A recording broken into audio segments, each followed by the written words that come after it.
कहावत है कि इश्क और जंग में सब जायज है, पर युद्ध की ये तस्वीरें इस कहावत को झूठा साबित कर रही हैं।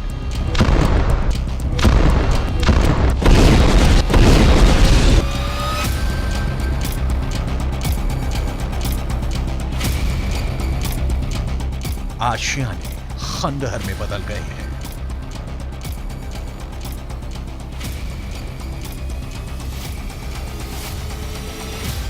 जहां तक जिधर तक नजर जाती है मलबा ही मलबा बिखरा पड़ा है।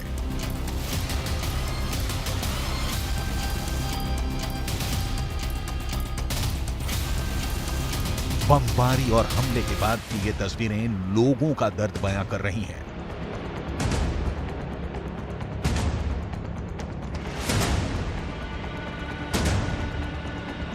जमीन पर पड़े बच्चों के खिलौने से हमले से तबाही का अंदाजा लगाया जा सकता है।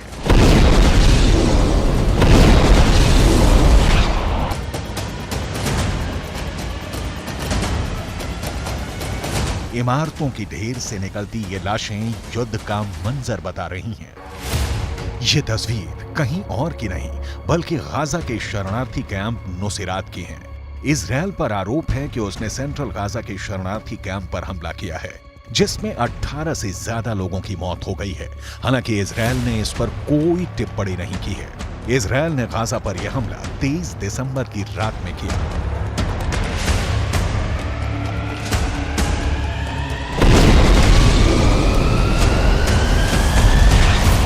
हमले का वीडियो देखकर यह अंदाजा लगाया जा सकता है कि इजरायल गाजा का नामो निशान मिटाने में जुटा है। इजरायल गाजा के हर एक अड्डे पर निशाना बनाकर हमला कर रहा है। 7 अक्टूबर से जारी जंग में इजरायल ने गाजा को दुनिया के मैप से हटाने की कसम खाई है। इजरायल गाजा के किसी एक जगह को निशाना नहीं बना रहा, बल्कि वो चुन चुन कर उसकी रीढ़ की हड्डी तोड़ने में जुटा हुआ है। इजरायल ने गाजा बॉर्डर पर मौजूद रफा कैंप पर भी 24 दिसंबर की रात 2 बजे के आसपास हमला किया, जिसमें कई लोगों के घायल होने की खबर है। उत्तरी गाजा की बड़ी इमारतें हों या दक्षिणी गाजा के कैंप, इजरायल सबको मलबे में मिटाने की कोशिश में लगा हुआ है।